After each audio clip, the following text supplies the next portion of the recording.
अस्सलाम वालेकुम नाज़रीन। प्रोग्राम न्यूज़ टॉक में अवां खे भली ख़ार चऊं था ऐं पंहिंजे अॼु प्रोग्राम में असीं ॻाल्हि ॿोल कंदासीं कराची शहर में हिकु भेरो ॿीहर दहशतगर्दी जी जेका वारदात थी, जंहिंखे बर वक़्तु सिंध पुलिस एहलकारनि शानदार कारकर्दगी जो मुज़ाहिरो कंदे नाकाम बणाए छॾियो। कराची में क़ाइमु पाकिस्तान स्टॉक एक्सचेंज ते अॼु सुबुह जो दहशतगर्दनि तरफ़ां हमिलो कयो वियो ऐं जंहिंजे नतीजे में अवांखे ॿुधाईंदा हलूं त जेके 4 दहशतगर्द हुआ, जेको मुक़ाबिलो थियो उनजे नतीजे में 4 दहशतगर्द मारिजी विया, मुंहिंजे इल्म में हूंदो। ऐं उन कार्रवाई जे नतीजे में हिकु पुलिस एहलकार ऐं 4 जेके निजी सिक्योरिटी कंपनी जा गार्ड हुआ उहे बि जेके आहिनि उहे शहीद थी विया आहिनि। ऐं इन्हनि दहशतगर्दनि तरफ़ां कोशिशि कई पई वई त हू इमारत जे अंदरि दाख़िल थियनि, पर उते मौजूदु जेके जवान हुआ उन्हनि खेनि गेट ते ई रोके वरितो ऐं उन्हनि खे अॻिते वधणु न ॾिनो। ऐं हिन शानदार कारकर्दगी में सिंध पुलिस जा जेके 2 नौजवान एहलकार आहिनि उन्हनि जो सॼी मीडिया सोशल मीडिया ते तमामु घणो चर्चो आहे। जन शानदार कारकर्दगी जो मुज़ाहिरो कयो। उन्हनि में हिकु एहलकार आहे रफ़ीक सूमरो, जंहिंजो तालुक़ु उमरकोट सां ॿुधाए पियो वञे, ॿियो ख़लील जतोई जंहिंजो तालुक़ु जामशोरे सां ॿुधायो पियो वञे। उन्हनि शानदार कारकर्दगी जो मुज़ाहिरो कंदे उन्हनि चइनी दहशतगर्दनि खे जेको आहे उते मारियो ऐं अॻिते वधणु न ॾिनो। ऐं IG सिंध तरफ़ां उन्हनि जे लाइ इनाम जो ऐलान बि कयो वियो आहे। स्टॉक एक्सचेंज जा जेके बि ज़िम्मेवार आहिनि उन्हनि मीडिया सां जेको ॻाल्हायो, संदन चवणु हो त नॉर्मल हालतुनि में 6 खां 7 हज़ार माण्हू उन इमारत जे अंदरि मौजूदु हूंदा आहिनि, पर कोरोना जी सूरत हाल हुई, उनजे करे माण्हू त घटि हुआ। पर जेकॾहिं इहे दहशतगर्द अंदरि दाख़िल थियण में कामयाबु थी वञनि त तमामु घणो नुक़सानु थी सघियो पियो, जंहिंखे सिंध पुलिस जे एहलकारनि नाकाम बणाए छॾियो आहे। उन समूरी सूरत हाल ते अॼु प्रोग्राम जे पहिरें हिसे में असीं ॻाल्हि ॿोल कंदासीं। ऐं हाणे इहो बि ॿुधाए पियो वञे त स्टॉक एक्सचेंज ते हमले जे हवाले सां अॻुवाट सिक्योरिटी इदारनि तरफ़ां आगाह बि कयो वियो हो। ऐं राजा उमर ख़िताब साहब जेके आहिनि उन्हनि जो इहो चवणु आहे त हिन हमले ऐं जेको चीनी कॉन्सुलेट ते हमिलो थियो उन्हनि ॿिन्ही में मुमासिलत आहे ऐं बलोचिस्तान जे कालदम तंज़ीम आहे, उन्हनि तरफ़ां हिन हमले जी ज़िम्मेवारी जेका आहे उहा क़बूल बि कई पई वञे। उन समूरी सूरत हाल ॾिसी प्रोग्राम जे पहिरें हिसे में ॻाल्हि ॿोल कंदासीं। प्रोग्राम जे ॿिए हिसे में ॻाल्हि ॿोल कंदासीं वफ़ाक़ी जेका बजट आहे, अॼु उनजी क़ौमी असेंबली मंज़ूरी ॾेई छॾी आहे। माली साल 2020 ऐं 21 जी जेका बजट आहे, जेका 12 जून ते पेश कई वई हुई, 71 खरब 37 अरब रुपयनि जी जेका माली साल जी बजट आहे उनजी बि मंज़ूरी ॾिनी वई आहे।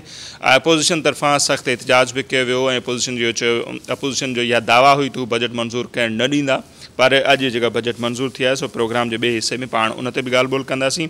हींअर असां सां कराची मां सीनियर सहाफ़ी गाज़ी जंडीर साहब टेलीफोन लाइन ते मौजूदु आहिनि।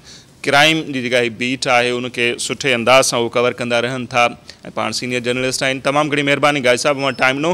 कीअं पिया ॾिसो अॼु जेका ही दहशतगर्दी जी वारदात थी आहे, उनखां पहिरियां चीनी कॉन्सुलेट ते जेको हमिलो थियो, ॿुधाए पियो त ॿिन्ही में मुमासिलत आहे, हिकु जहिड़ा ई आहे। ऐं ख़ासि तौर ते हिन हमले खां पोइ जेको सिंध पुलिस जेको किरदारु आहे, ख़ासि तौर ते जेके नौजवान एहलकार आहिनि उहो तमामु हिकिड़ो उभरी साम्हूं आयो आहे, उन्हनि जो किरदारु ऐं तमामु घणी उन्हनि जी साराह बि थिए पई। बिल्कुल नसीर साहब, सिंध पुलिस जे जवाननि अॼु मुहारो अटकायो आहे दहशतगर्दनि सां। नतीजे में जेको ही दहशतगर्दनि जो हमिलो हुयो उहो नाकाम बणियो आहे। उनजो क्रेडिट सिधी रीत सिंध पुलिस जे जवाननि ऐं ऑफिसरनि ॾांहुं वञे थो। मोहम्मद शाहिद जेको शहीद थियो आहे सब इंस्पेक्टर, उनखां अलावा रफ़ीक सूमरो, ख़लील जतोई, इहे रैपिड रिस्पॉन्स फोर्स जा 2 जवान आहिनि जिन सिधी रीत मुक़ाबिलो करे दहशतगर्दनि जे आॾो सीनो ताणे उन्हनि खे गोलियूं हणी केरायो आहे। हीउ जेको अॼु वारो हमिलो हुयो तव्हांजे इल्म में आहे त इंतिहाई ख़ौफ़नाक साज़िश हुई दहशतगर्दी जी। स्टॉक एक्सचेंज जंहिंजो पाकिस्तान जी मईशत में करंगे जी हॾी वारो दर्जो आहे, उनखे दहशतगर्दनि टारगेट बणाइणु चाहियो पिए। जीअं तव्हां चयो त ही चाइनीज़ कॉन्सुलेट ते हमले जहिड़ो ई हमिलो हुयो। बिल्कुलु उन में बि 4 हथियारबंद हुआ जेके कार ते सुवार थी पहुता हुआ ऐं अॼोके हमले में बि 4 हथियारबंद हुआ, जदीद हथियारनि सां लैस हुआ। उन सां तमामु वॾे मिक़दार में बारूद मौजूदु हुयो ऐं खाद खुराक जूं शयूं मौजूदु हुयूं। DG रेंजर्स पिण इन ॻाल्हि जी तस्दीक कई आहे त हथियारबंद जहिड़े तरीक़े सां तयारी करे आया हुआ, उन्हनि जो इरादो इहो हुयो त हू स्टॉक एक्सचेंज अंदरि दाख़िल थी न रुॻो वॾे पैमाने ते रतो छाण करनि हा, पर उते मौजूदु माण्हुनि खे यरगमाल बणाए घणे अरसे ताईं या घणे वक़्त ताईं हिते उनजो अंदरि रहण जो इरादो हुयो जंहिंजे थ्रू हू दहशत ऐं दहकाव पखेड़णु चाहिनि पिया, पर इहा समूरी साज़िश नाकाम थी वई छाकाणि त मौक़े ते मौजूदु जेके ख़ानगी सिक्योरिटी जा जवान हुआ या सिंध पुलिस जा जवान हुआ उन ज़बरदस्त तरीक़े सां रेस्पॉन्स कयो ऐं दहशतगर्दनि खे अंदरि गिरफ़्त या कंट्रोल करण जो मौक़ो ई न ॾिनो। 8 घंटनि जे अरसे दौरान उन चइनी दहशतगर्दनि खे किरायो वियो।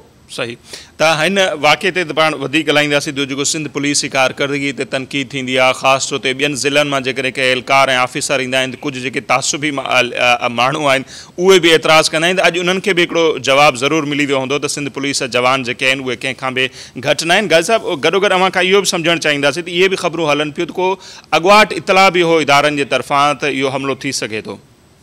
बिल्कुलु नसीर, अॼु जेका DG रेंजर्स या additional IG Ghulam Nabi Memon press conference कई, उन में एडिशनल IG कराची पुलिस इहो तस्दीक कई इन ॻाल्हि जी त स्टॉक एक्सचेंज ते हमले जो अॻुवाट इतला मौजूदु हो इंटेलिजेंस एजेंसियुनि जी तरफ़ां ऐं उन करे जेका फोर्सिस जी तयारी हुई सिक्योरिटी फोर्सिस जी उहा भरपूर हुई, जंहिंजो नतीजो इहो आहे त दहशतगर्द हमले खे नाकाम बणायो वियो। पर अॼु सिंध जे इजलास दौरान स्पीकर आगा सिराज दुरानी बि इन ॻाल्हि जो इंकशाफ़ कयो आहे त हुनखे बि आगाही ॾिनी वई हुई मुख़्तलिफ़ इंटेलिजेंस एजेंसीज़ जे तरफ़ां त इन पिंस जो हमिलो असेंबली खे बि थ्रेट हुयो, सिंध असेंबली खे।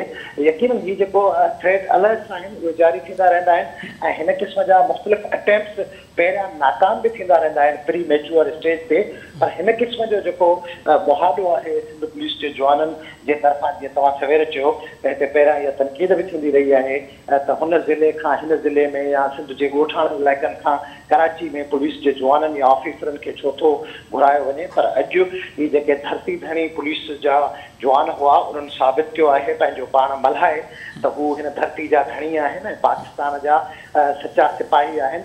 दहशतगर्दनि जी जेका नाकाम कोशिश हुई हमले वारी, उनखे जंहिं तरीक़े सां सिंध पुलिस सां ताल्लुक़ रखंदड़ जवाननि मुहादो अटकाए ऐं रदेमत ज़ाहिर कयो आहे उहो यकीनन शानदार आहे ऐं समूरी क़ौम उनखे ट्रिब्यूट पेश करे पई। अच्छा, हिकिड़ी त प्रेस कॉन्फ्रेंस बि थी, उन में डिटेल ॿुधाया विया। ॿी अव्हां वटि छा इंफॉर्मेशन आहे जेका इन्वेस्टिगेशन आहे हिन वाक़े जे हवाले सां, जेके गाॾी मिली ॿुधाए पिन उन में जाली नंबर प्लेट यूज़ थी, बहरहाल पोइ बि गाॾी जे हवाले सां ॿुधाए पिन त शायदि उनजो जेको मालिक आहे उनजी बि ख़बर पइजी वई आहे। हिकिड़े शायदि दहशतगर्द जो नालो बि सलमान या सलेमान ॿुधाए पियो, त वधीक केतिरी जांच थी सघी आहे हींअर ताईं हिन वाक़े जी? नसीर साहब, इन हवाले सां मुख़्तलिफ़ एजेंसियूं आहिनि, गॾियल तौर ते जांच हले पई, सिविल एजेंसियूं ऐं लॉ एनफोर्सिंग एजेंसियूं गॾिजी करे हिनखे इन्वेस्टिगेट कनि पियूं। यकीनन ही इंतिहाई प्लानिंग सां कयल हमलो आहे जंहिंमें गाॾी कराची मां इहा ख़रीद थी, कार ऐं दहशतगर्द जेको सलमान आहे उन पंहिंजे नाले सां ख़रीद कई हुई। इहो दहशतगर्दी वारी जेके वारदातूं थींदियूं आहिनि उनमें इहो पैटर्न रहियो आहे त गाॾी चोरी या फुर थियल या पाण ख़रीद करे यूज़ थींदी आहे। ही दहशतगर्द वॾो सुवाल या निशान इहो आहे त कराची में इहो एॾे वॾे पैमाने ते असलो या इहे जेके ट्रेन दहशतगर्द हुआ, मुकमल तौर ते तरबियत याफ़्ता दहशतगर्द हुआ, उहे स्टॉक एक्सचेंज ते पहुची विया ऐं इहो अलॻि बहस आहे त उनखे हुते मौजूदु जवाननि नाकाम बणायो उन्हनि जे हमले खे। पर उन्हनि जो पहुचणु कराची जे स्टॉक एक्सचेंज जहिड़े इलाइक़े में जेको दरेगत रेड ज़ोन जे वेझो आहे, तव्हां जेकॾहिं गौर करियो त कराची में जेको स्टॉक एक्सचेंज आहे उन सां लॻोलॻि सेंट्रल पुलिस ऑफिस आहे ऐं उन सां लॻोलॻि सिंध असेंबली, हाई कोर्ट या ॿियूं इलाही सारियूं इम्पोर्टेंट जेका हिते तनसीबात आहिनि उहे हिते ई आहिनि। इन इलाइक़े में दहशतगर्दनि जो पहुचणु सवालिया निशान आहे, पर जेको रिएक्शन आयो आहे एजेंसियुनि जे तरफ़ां ऐं इदारनि जे तरफ़ां उहो ज़बरदस्त आयो आहे। इन हवाले सां घण रुखी इन्वेस्टिगेशन थिए पई। अॼु जेका DG Sindh rangers major general Muhammad Umar Bukhari जेका ॻाल्हि ॿोल कई आहे मीडिया सां, उन में हुन इहो ॿुधायो आहे त ही बज़ाहिर उनखे ईअं पियो लॻे त जेका परदेही एजेंसी आहे पाड़ेसरी मुल्क जी, उन जो फंडेड ही हमिलो हुयो ऐं हिन में हिकिड़े गिरोह पारां ज़िम्मेदारी पिणु क़बूल कई वई आहे, तव्हांजे इल्म में आहे। पर हीउ समूरो मामिलो अञा ताईं इन्वेस्टिगेशन वारे प्रोसेस में आहे। कंहिं बि गिरोह जे मुलविस हुजण जी अञा ताईं ऑफिशियली कंहिं बि इन्वेस्टिगेटर पारां तस्दीक न आहे कई वई। समूरे मामले जी इन्वेस्टिगेशन कई वञे पई। अलबत्ता DG रेंजर्स जो इहो मौक़िफ़ आहे त सिंध में जेके मुख़्तलिफ़ स्लीपर सेल्स आहिनि दहशतगर्दनि जा, उन्हनि खे परदेही एजेंसी कोशिश करे पई त एक्टिवेट करे जेका दहशतगर्दी जो टोटल तसलसल आहे उनखे वरी हू ॿीहर जोड़णु चाहिनि पिया।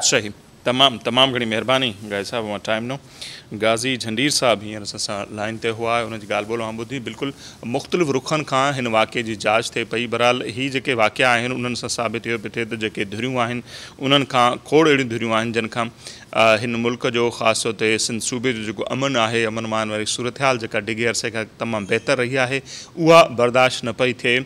ऐं जीअं DG रेंजर सिंध जेका प्रेस कॉन्फ्रेंस कई उनमें बि उन्हनि जो इहो चवणो हो त राह जेका आहे फ्रस्ट्रेशन जो शिकार आहे, ख़ासि तौर ते जेको कराची में अमन अमान क़ाइमु थियो आहे उनखां पोइ, ऐं ही राह जी फंडिंग सां ई हमिलो थियो आहे। सो उन्हनि रुखनि जी बि जांच कई पई वञे त हिन में फॉरेन फंडिंग केतिरी आहे। ऑफिशियल तौर ते जीअं गाज़ी झंडीर ॿुधायो त अञा त ऐलान न थियो आहे त कहिड़ी तंज़ीम मुलविस आहे। बहरहाल कुझु धुरियूं जेके आहिनि बलोचिस्तान में जेके ऑपरेट कनि पियूं थियूं, जिन ते पाबंदी लॻल आहे, उन्हनि तरफ़ां इन हमले जेका आहे उहा तस्दीक कई पने, दावा कई पने थी हमिलो हुननि कयो आहे, पर अञा ताईं ऑफिशियली उनजी का बि तस्दीक न पई थिए। उनखां पहिरियों चीनी कॉन्सुलेट ते बि अहिड़ो हमिलो थियो हो ऐं अहिड़ी क़िस्म जी दावा साम्हूं आई हुई। बहरहाल जीअं आगा सिराज दुरानी साहब जे हवाले सां बि ॿुधायो वियो त हुननि बि इंकिशाफ़ कयो आहे त सिंध असेंबली जे हवाले सां बि थ्रेट्स आहिनि। सो ज़ाहिर आहे हीअ जेका अमन अमान वारी सूरत हाल आहे उहा घणनि धुरियुनि खां बर्दाश्त न थींदी हूंदी ऐं उहे अमन अमान ख़राबु करण जी कोशिशि कंदियूं हूंदियूं, पर असां जेके इदारा आहिनि उहे बहितर कारकर्दगी जो मुज़ाहिरो कनि पिया। इमदाद सूमरो साहब जेके आहिनि सीनियर सहाफ़ी ऐं तर्जुमा निगार, उहे बि असां सां टेलीफोन लाइन ते मौजूदु आहिनि। तमामु घणी महिरबानी इमदाद साहब। जेको सॼे मुल्क ख़ासि तौर ते सिंध में ऐं कराची शहर में अमन अमान जी सूरत हाल आहे, ज़ाहिर आहे इहा घणनि धुरियुनि खां बर्दाश्त न थींदी हूंदी। चीनी कॉन्सुलेट ते हमिलो, अॼु जेको हीउ हमिलो थियो आहे पाकिस्तान स्टॉक एक्सचेंज ते, कीअं पियो ॾिसो त इन्हनि हमलनि जा मक़सद छा थी सघनि था त वरी हिकु भेरो ॿीहर शहर जो अमन अमान ख़राबु थिए या खून रेज़ी थिए। ऐं राह जे हवाले सां बि ख़बरूं हलनि पियूं, DG रेंजर सिंध जो बि इहो चवणु आहे त राह इन्हनि हमलनि में मुलविस आहे। असां ॾिसो हींअर सिर्फ़ु कराची जेका सिंध जी राजधानी आहे ऐं पूरे पाकिस्तान जो हिकिड़ो मुआशी हब आहे, सिंध जो जेको कैपिटल आहे, सिर्फ़ु उन में ख़तरो न आहे, पूरे सिंध में आहे, पूरे पाकिस्तान में ख़तरो आहे। चंद ॾींहं पहिरीं तव्हां ॾिठो जेको घोटकी में हमिलो थियो, लाड़काने में हमिलो थियो, ऐं कराची में हिकिड़े ॾींहं ते कुझु कलाकनि जे अंदरि अंदरि हिकिड़ा मुनज़िम हमला थिया रेंजर्स ते। उन खां पोइ हीउ जेको हमिलो थियो आहे कराची स्टॉक एक्सचेंज ते, जेके हींअर पाकिस्तान स्टॉक एक्सचेंज था चवनि, ऐं उन खां पहिरियों जेको चीनी कॉन्सुलेट ते हमिलो थियो, इन्हनि सभिनी जा जेकॾहिं तव्हां ताना बाना ते ॾिसंदो त उहे मथे वञी हिकिड़े ई हंधि बीहनि था ऐं उन मां महसूसु थो थिए त इहो हमिलो केॾी महिल हुनजी ज़िमेदारी BLS क़बूल करे, केॾी महिल का अहिड़ी तंज़ीम आहे जंहिंजो असां अॻु में कॾहिं नालो बि न ॿुधो आहे, उहो सिंधियुनि ते माना हुनजो इशारो थो कयो वञे त उन्हनि सभिनी जा जेके ताना बाना आहिनि, सभिनी जो जेको मास्टर माइंड आहे उहो को ॿाहिरियों फैक्टर आहे। जीअं DG रेंजर सां ॻाल्हि कई आहे राह जी, त उन राह जे हथ खे बि ओवर रूल नथो करे सघिजे, छो जो असांजो जेको दुश्मन मुल्क आहे उहो पंहिंजे आवाम जे ध्यानु ॿिए पासे छिकाइण लाइ उन्हनि खे चीन में जेके चीन जे फ़ौज जे तरफ़ खां जेको लद्दाख में शर्मनाक शिकस्त मिली आहे ऐं ॿियनि महाज़नि ते हू बुरी तरह नाकाम थियो आहे, त पंहिंजे आवाम जो ध्यानु ॿिए पासे करण जे लाइ हू पाकिस्तान में अहिड़ियूं शर्मनाक कारवायूं ऐं बुज़दिलाना कारवायूं करे थो। पर असां सभिनी खे अलाह जो शुक्र अदा करणु घुरिजे त असांजे सिक्योरिटी फोर्सिस ऐं ख़ासि तौर ते सिंध पुलिस जे नौजवाननि, जिन में जेको नालो साम्हूं आयो आहे, जेको हीरो आहे जो एपिसोड जो रफ़ीक सूमरो आहे, जंहिंजो उमरकोट थर सां तालुक़ु आहे, ऐं खलील जतोई आहे, उन्हनि ॿिन्ही खे लख शाबस हुजनि जिन पंहिंजी जान ते खेॾी करे कराचीअ खे हिकु वॾी तबाहीअ खां बचायो आहे। ऐं हिकिड़ो जेको नौजवान शहीद थियो आहे सब इंस्पेक्टर, उन नाले ॿुधायो थो वञे त उहो बि सिंधी आहे, शाहिद जोखियो साहब। त अॼु उन सिंध जे माण्हुनि, सिंध जे नौजवाननि ऐं सिंध पुलिस जे नौजवाननि इहो साबित कयो आहे त हू एतिरा केपेबल आहिनि त हू दहशतगर्दीअ सां मुंहुं ॾियनि ऐं जेको बि हथु ऐं जेका बि अखि पंहिंजे वतन जे लाइ, पंहिंजी धरती माउ जे लाइ जेका मेरी अखि सां केरु ॾिसंदो त हीअ हुनखे मुंहुं तोड़ जवाबु ॾेई सघनि था। सही, उहो ई त जीअं माज़ी में न सिंध पुलिस जी कारकर्दगी ते तमामु घणी हिकिड़ी तनक़ीद बि थींदी रही आहे, स्पेशली वरी कुझु असां हुन ते बि ज़िक्र कयोसीं पहिरियां बि, त कुझु जेके तासुबी धुरियूं आहिनि उहे इन ॻाल्हि ते बि एतिराज़ कंदियूं आहिनि त सिंध जे ॿियनि शहरनि मां, ॿियनि ज़िलनि मां कराची में ऑफिसर छो था अचनि। हीअ मुंहिंजे ख़्याल में अॼु जी का कार्रवाई आहे ऐं इन्हनि जवाननि जेको हिकिड़ो शहीद थियो आहे या जेके ॿिया निजी गार्ड बि शहीद थिया असां लाइ उहे बि क़ाबिल एतिरायूं, पर हिननि ॿिनि जवाननि जन दहशतगर्दनि खे उते मारियो आहे, त हीअ उन्हनि जे लाइ बि हिकिड़ो जवाबु आहे। नसीर, इहो त बिल्कुलु हुननि जी जेका डिमांड आहे उहा गैर क़ानूनी आहे। सिंध जो माण्हू पंहिंजी राजधानी में पंहिंजे कैपिटल में न ईंदो त हू किथे ड्यूटी कंदो? छा हुनखे मुल्क खां ॿाहिरि ड्यूटी करणु घुरिजे? सिंध पूरो हिकिड़ो वतन आहे तारीख़ी तौर ते। लाड़काना जो माण्हू कराची में ड्यूटी करे सघे थो, कराची जो माण्हू भुज में ड्यूटी करे सघे थो, सेवण जो माण्हू हैदराबाद में ड्यूटी करे थो। उन में जेका बि जेका बि रंग नस्ल जे बुनियाद ते जेका बि करे थी उहे पंहिंजो ॻोठ मरी चुका आहिनि ऐं हीअ सिर्फ़ु गिदड़ भकियूं आहिनि। ऐं असांखे सिंधी माण्हुनि खे नॉन इश्यूज़ में उलझाइण जी हिकिड़ी साज़िश आहे। असांखे हुन साज़िश जो शिकारी न थियणु घुरिजे। असांखे मादरख़्वाना रवैयो अख़्तियार ई न करणु घुरिजे। कराची सिंध जो हिसो आहे। असां हुनजा अबे ॾाॾे खां हुनजा मालिक ऐं मुख़्तियार आहियूं। असां हिते ड्यूटी न कंदासीं त ॿियो को धारियो हिते अची ड्यूटी कंदो। तंहिंजे करे इहो त बहस ख़ारिज जो इम्कान आहे। ऐं जेकॾहिं का धुर असांखे हिन बहस में फासाए थी त असांखे हुन खां अवॉइड करणु घुरिजे। हींअर वॾे तइदाद में 70 लख खां वधीक त कराचीअ में सिंधी रहनि था, जेके हर क़िस्म जे नंढे कारोबार खां वठी सरकारी नौकरियूं, सिक्योरिटी गार्ड, वापार, बिज़नेस, हर शोबे में सिंधी तमामु वॾे तइदाद में आयो आहे ऐं अञा वॾे तइदाद में घुरिजे। छो जो सिंधी ई हिन शहर जा मालिक आहिनि ऐं उन्हनि खे ई पंहिंजे शहरनि जी मालिकी करणी पवंदी। जीअं असां ॾींहं ब ॾींहं असां बहितर पोज़ीशन में अचूं, सुभाणे असांजा वोट दाख़िल थियनि ऐं असांजा MPA MLA असांजा ई जवाब हितां इलेक्ट थियनि। तंहिंजे करे इहो बहस गैर क़ानूनी आहे, इहो एतिराज़ गैर क़ानूनी आहे, बदनीयती ऐं बेशर्मीअ ते मुबनी आहे। सही था चओ। तमामु घणी महिरबानी इमदाद सुमरो साहब, मां टाइम ॾिनो।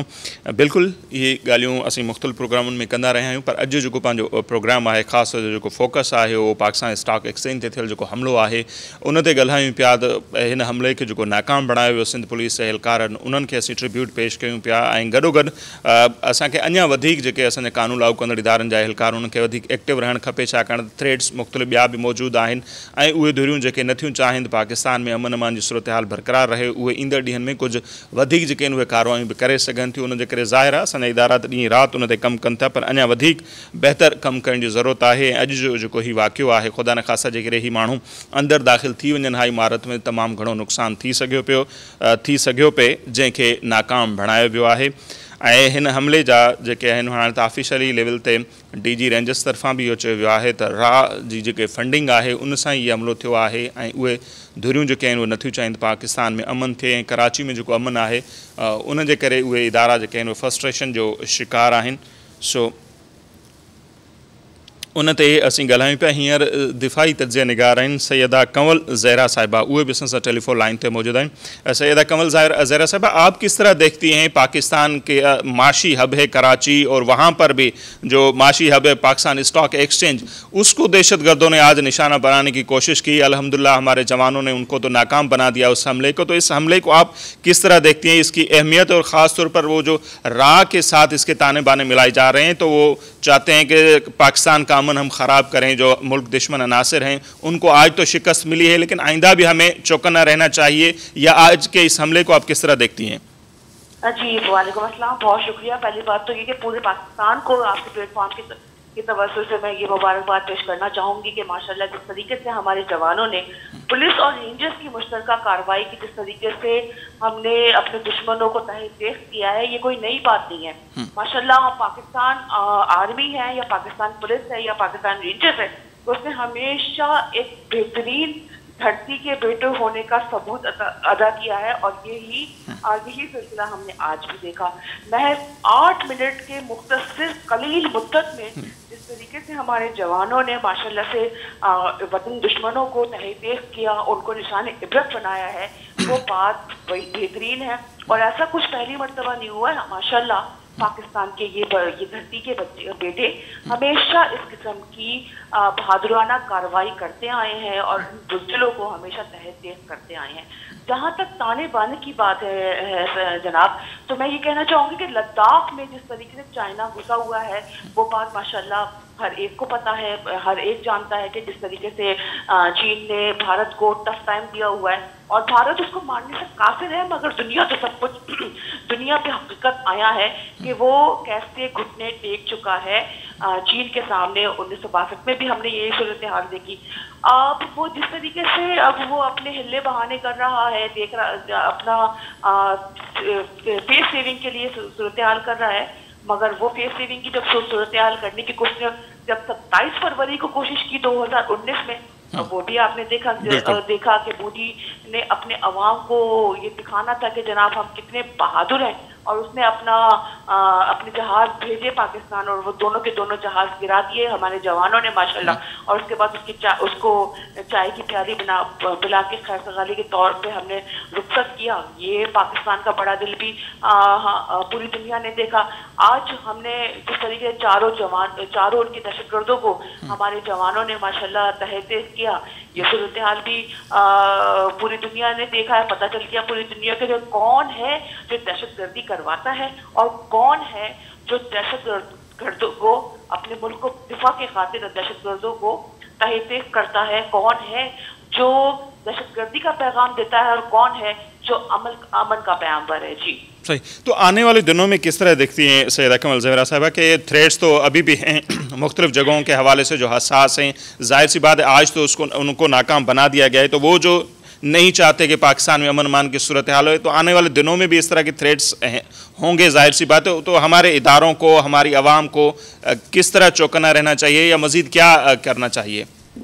बिल्कुल आप दुरुस्त कह रहे हैं, 100% दुरुस्त कह रहे हैं। थ्रेड तो है पाकिस्तान को, थ्रेड तो जब से ही है, जब से ये मुल्क कायम हुआ, और हमें चौकन्ना बिल्कुल रहना चाहिए। उसके साथ हमें अपने सिक्योरिटी इदारों के साथ भरपूर ताउन करना चाहिए। मैं बड़े अफसोस के साथ इस बात को कहूंगी कि हमारे जो सोशल मीडिया पे जिस तरीके की कैंपेन चलती है वो बड़ी तफरीकाना होती है, और हमारे बहुत से सहाफी दोस्त इस किस्म की बातें करते हैं जो डिवाइड सोच के, जो मुंतशिर जहन के मालिक हैं। वो इस चीज को जो आज कुछ हुआ है वो जाहिर सी बात है हमारी सिक्योरिटी फोर्सेस की मुश्तरका कार्रवाई थी, जाहिर सी बात है जब मुट्ठी बंद होगी तो ही हम एक भरपूर तरीके से काम कर सकेंगे। जब हमारी खुदा ने कभी मुट्ठी खुली हुई होगी तो हम भरपूर तरीके से काम नहीं कर सकेंगे। ये एक मुश्तरका ऑपरेशन था जो 8 मिनट में हमारे जवानों ने जिसमें कामयाबी माशाल्लाह हासिल की, उसको एक इंडिविजुअली दिखाना कि जनाब सिर्फ महज पुलिस ने ये काम किया है, नहीं, हमारे माशाल्लाह सारी की सारी फोर्सेस, चाहे वो रेंजर्स की फोर्स हो चाहे वो पुलिस की फोर्स है, उसने मुश्तरका तौर पर ये काम किया। हमारे लिए पुलिस भी बहुत काबिल इज्जत काबिल एहतराम है, हमारे लिए रेंजर्स भी बहुत काबिल इज्जत काबिल एहतराम है। मगर जो लोग इसमें डिवाइड करते हैं, जो इसमें एक लकीर खींचने की कोशिश करते हैं, असल खतरा असल में उनसे है। भारत से तो हमें है ही खतरा, वो तो है ही हमारा दुश्मन, मगर जो ये हमारे कलमकार, ये हमारे माजरत के साथ ये जो हमारे जो मीडिया पर्सन चंद लोग हैं जो इस किस्म की सोशल मीडिया पे इस किस्म की एक्टिविटी करते हैं, इस किस्म की सूरत हाल करते हैं, इस किस्म की कैंपेन चलाते हैं, तो ना थोड़ा सा ख्याल उनको भी करना चाहिए। पुलिस भी हमारी है, रेंजर्स भी हमारी है, फौज भी हमारी है, पाकिस्तान हमारा है, सब कुछ हमारा है, तो थोड़ा सा ख्याल उनको करना चाहिए। थ्रेड तो बिल्कुल है, हमें चौकन्ना भी रहना है और हमें इत्तेहाद के साथ रहना है। मेरे ख्याल में अब ये वो वक्त है और वो एक काफी अरसे से एक वक्त आ गया है कि कोई सिंधी, कोई पंजाबी, कोई उर्दू स्पीकिंग, कोई पठान नहीं है, हम सब पाकिस्तानी है। कोई फौज से हमें बुग़्ज़ नहीं रखना चाहिए, हमारे मुल्क की फौज है यार, हमारे दिफा के लिए वो खड़े। कोई पुलिस से हमें नफरत की निगाह से नहीं देखना चाहिए, वो भी हमारे अपने दरमियान के हैं। कोई रेंजर्स के लिए हमें ये नहीं सोचना चाहिए। अभी मैं एक ट्वीट देख रही थी, एक हमारे मौजूद सहाफ़ी है, वो कहते कि जनाब अब वक्त आ गया कि रेंजर्स को चला जाना चाहिए। भाई जान, रेंजर्स हमें और आपको क़याम अमन के लिए यहाँ पे आइए, मुझे और आपको तहफ़्फ़ुज़ देने के लिए यहाँ पे आइए। आप भी जानते हैं कराची की क्या सूरत हाल रही है, मैं भी जानती हूँ कराची की क्या सूरत हाल रही है, तो वो भी तो हमारे ही लोग हैं, हमारे ही तो भाई हैं। वो अगर वो जिस तरीके से पुलिस दिफा कर रही है तो रेंजर्स भी दिफा ही तो कर रही है ना, वो यहाँ पे कोई आलू चने खाने तो नहीं आए। ठीक है सैयदा साहिबा, बहुत शुक्रिया, आपने हमें टाइम दिया और ॻाल्हि बिल्कुलु उहा ई आहे त असांखे मुतहिद रहणु खपे ऐं मुतहिद रही करे असीं अहिड़ियुनि साज़िशुनि जो जेको आहे मुक़ाबिलो करे सघूं था। नज़ीर हींअर वक़्तु थियो आहे ब्रेक जो, ऐं ब्रेक खां पोइ असीं ॻाल्हि ॿोल कंदासीं जेका वफ़ाक़ी बजट जेका आहे उनजी मंज़ूरी थी आहे। गॾियल अपोज़िशन तरफ़ां जेको उनजो एहतिजाज बि कयो वियो, बाइकाट बि कयो वियो, ऐं गॾोगॾु जेके बयान साम्हूं अचनि पिया, बिलाल भुट्टो ज़रदारी साहिबु हुजे या नवाज़ लीग जी क़यादत तरफ़ां, ऐं हुननि जो चवणु आहे त इमरान ख़ान खे इस्तीफ़ा ॾियणु खपे ऐं उन सां ई मुल्क जेको आहे उनखे निजात मिली सघंदी, न त मुल्क तमामु घणे घाटे में वेंदो। सो उन ते वधीक ॻाल्हि ॿोल कंदासीं, पर ब्रेक खां पोइ वठूं था ब्रेक।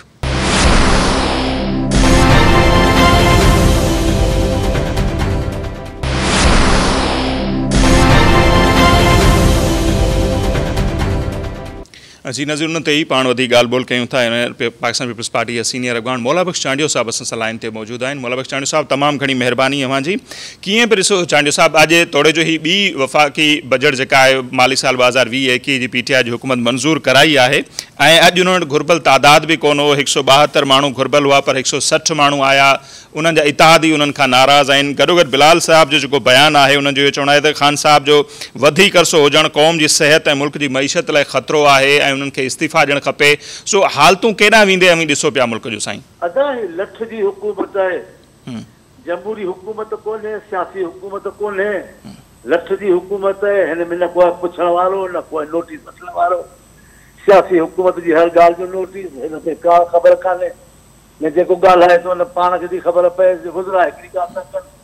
चोथों पंजोली जेको पंजाब जे वज़ीर इत्तलात हिन जे मरकज़ी वज़ीर लाइ जेके लफ़्ज़ इस्तेमालु कया आहिनि को हिन खे पुछे कोन थो। हिन खे मोकल वॾी मिलियल आहे, हिन खे वॾी पर्ची हथ में आहे। उन पर्ची जे ज़ोर ते ॻाल्हाइनि कोन था। को ज़ाब्तो कोन्हे, को कानून कोन्हे, सूबनि जो हिन खे ख़्यालु कोन्हे, असेंबली जो हिन खे ख़्यालु कोन्हे, सेनेट जो हिन खे ख़्यालु कोन्हे। ज़ोरावर हुकूमत आहे, उन ते कहिड़ो पाण तस्वुर वेही करियूं। बिलावल साहब ॻाल्हि ठीकु कई आहे कि सभु मछरजी पिया आहिनि। बिलावल साहब तालिबान ऐं दहशतगर्दी जी ॻाल्हि कई आहे। PTI खे त ॻाल्हियूं कोन ॾिनियूं आहिनि या तनक़ीद कोन कई अथसि। सवली ॻाल्हि कई अथसि भई जेको दहशतगर्दी यार दहशतगर्दी जी वजह सां पाकिस्तान जी जेका हालत थी उहा तव्हांखे ख़बर आहे। बिल्कुलु पाकिस्तान जी फ़ौज महफ़ूज़ कोन हुई। पाकिस्तान जा फ़ौजी ऑफिसर औलाद सूदा पे शहीद थिया। पर आम शहरनि जी जेका हालत हुई, कहिड़ी मस्जिद ऐं मां बारगाह महफ़ूज़ हुई आहे ॿुधायो। किथे इज्तिमा थी सघियो थे, किथे माण्हू गॾु थी सघिया थे, केतिरा माण्हू मुआइनि में। हाणे उन खे बि ख़राज तहसील पेश कर जेके सॼी दुनिया पई दहशतगर्द चढ़े, उहो हिन जो हीरो आहे। त ज़ाहिर आहे सुठी ॻाल्हि आहे ख़ान साहब में एहसान फरामोश कोन्हे। जिन एहसान कयो अथसि तिन खे उन तारीफ़ करे थो, उनखे शहीद चए थो। सही। अच्छा चांडियो साहब, जीअं ॿुधायो पिया त लठ जी हुकूमत आहे या ज़ोर आहे, उहा लठ अव्हांखे छा थो लॻे कंहिंजे हथ में आहे? PTI जे हथ में आहे उहा लठ या अञा किथे ॿियनि जे हथ में आहे? PTI वारा उन लठ सां हक़ ॾियनि पिया। अच्छा, उहा त हथली जेका लठ हथले पई उन लठ जी ॻाल्हि थो कजे। पुछण लठ मां मुराद तव्हांजो को ख़ासि अलाए छा त हिन में आहे, मुंहिंजो केॾा इशारो कोन्हे। लठ जो हुकुम मुंहिंजो मामिलो आहे त को त अहिड़ी ताक़त आहे जेका हिन खां पुछे। का ॻाल्हि कान थी, न महांगाई थी पुछे, न कोरोना जो बहरान ते नाकामी थी पुछे, न कंहिं ॻाल्हि जी कान्हे। सूबनि खे जंहिं नमूने सां सिंध जे हक़ हाकिमत जे ख़िलाफ़ जी ॻाल्हाए थो, को कंहिं बि वफ़ाक़ी हुकूमत ईअं कोन ॻाल्हायो आहे। हिन जा वज़ीर वेठा चवनि त कराची मां जेके मुंतख़ब कोन थिया आहिनि से हुकूमत कनि। इहो लहजो हुजणु खपे। जाइ वठण थो चाहे भले वठे, पटका ॿधा पाण खे माण्हुनि खे जेके ही ॿधंदो। सही। या गॾोगॾु जेको वज़ीर आज़म साहब पाण बयानु ॾिनो 18वीं तरमीम जे हवाले सां त जेके वॾा वज़ीर आहिनि त उहे डिक्टेटर थी विया आहिनि। हाणे चूंडियल वज़ीर आज़म ऐं उहे वज़ीर आला जेके आहिनि उन्हनि खे चए डिक्टेटर। त अदा आउं चवां थो न सूबनि जे हक़ हाकिमियत जे ख़िलाफ़ आहे। हे ज़हन में हिनखे आमिर थियणु आहे, पर छाकाणि कानून आइन कुझु बंदिशूं विधियूं आहिनि।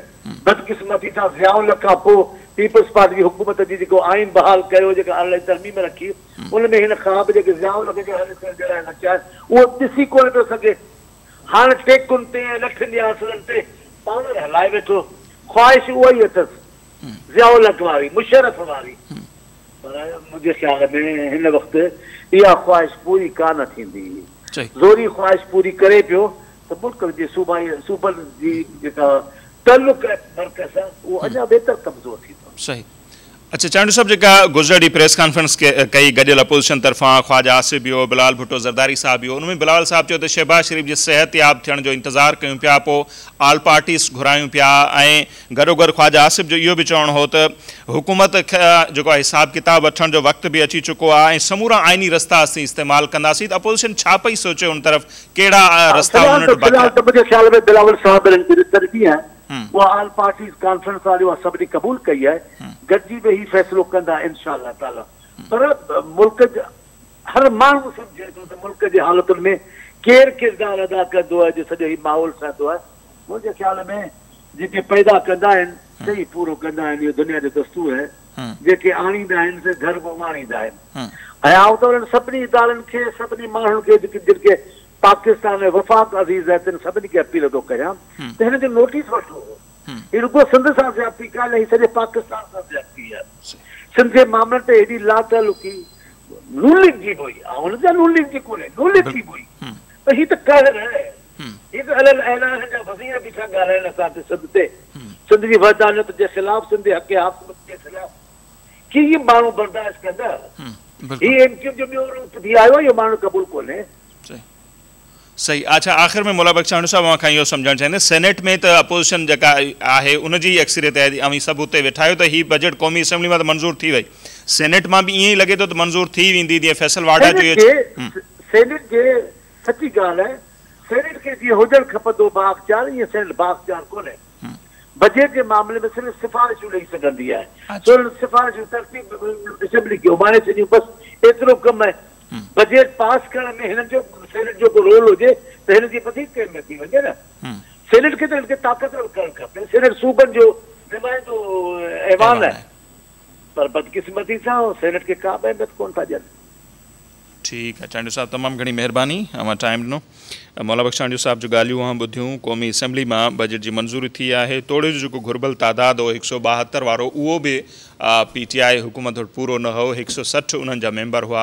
अॼु त अपोजिशन जो तादाद बि जेको आहे वधीक हो, पर अपोजिशन जो एहतिजाज पंहिंजी जॻह ते, पर माण्हू जेके उन्हनि जी याददाश्त एतिरी कमज़ोर न आहे। नई जेके मीडिया में वेठल माण्हू आहिनि उनखे ख़बर हूंदी, जॾहिं ही वफ़ाक़ी बजट अञा पेश ई कोन थी हुई, उनखां पहिरियां ई अपोजिशन ऐं हुकूमत जे विच में हिकु मुआहिदो थियो हो। सैयद नवीद कमर साहब जेके आहिनि उन्हनि बाक़ाइदा मीडिया में अची इहो ॿुधायो हो त हुकूमत ऐं अपोजिशन विच में बजट जी मंज़ूरी जे हवाले सां मुआहिदो ज़रूरु थियो हो, ऐं उनखां पोइ ज़ाहिर आहे अॼु जेका मंज़ूरी थी आहे उहा ईअं थियणी बि हुई।